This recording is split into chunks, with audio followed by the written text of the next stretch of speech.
Première spémat, septième vidéo sur la loi binomiale. Utilisation de la calculatrice Casio Graph 35+, ou supérieure. J'ai rappelé qu'une loi binomiale s'écrit avec le paramètre n qui représente le nombre d'épreuves et p la probabilité du succès. On a une première formule qui est p de grand x égale k, qui est égal à k parmi n.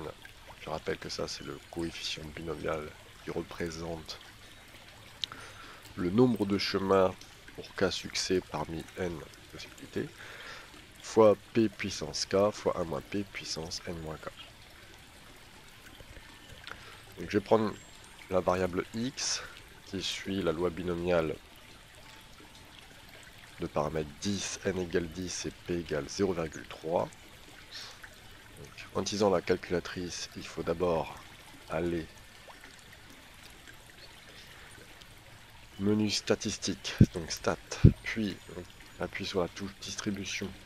Alors distribution avec les touches F1, F2, F3, F4, F5, distribution F5. F5 pour aller en bin, et ensuite on arrive au menu BPD ou BCD. Alors, si on veut calculer P de grand X égale K, il faudra appuyer sur BPD. Donc on arrivera à un menu comme ça. En data, on va mettre variable X. X, ça représente la valeur petit k. Donc ici, vu qu'on veut calculer P de grand X égale 2, donc petit x sera égal à 2. Le nombre d'essais, on avait dit n égale 10, nombre trial nombre d'essais, la valeur de n c'est 10, probabilité du succès c'est 0,3, donc p je mets 0,3, et ensuite on exécute, on appuie sur la touche F1. Et on a directement le résultat qui s'affichera dans une autre fenêtre. Binomial PD est égal à p égale 0,23347.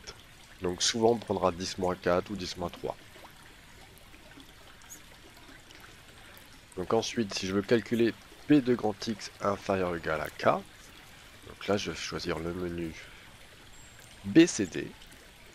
Donc par exemple, si je veux calculer P de grand X inférieur ou égal à 7, ben dans binomial CD, toujours variable, X je remplace par 7, nombre d'essais ce sera toujours 10, la probabilité de succès toujours 0,3,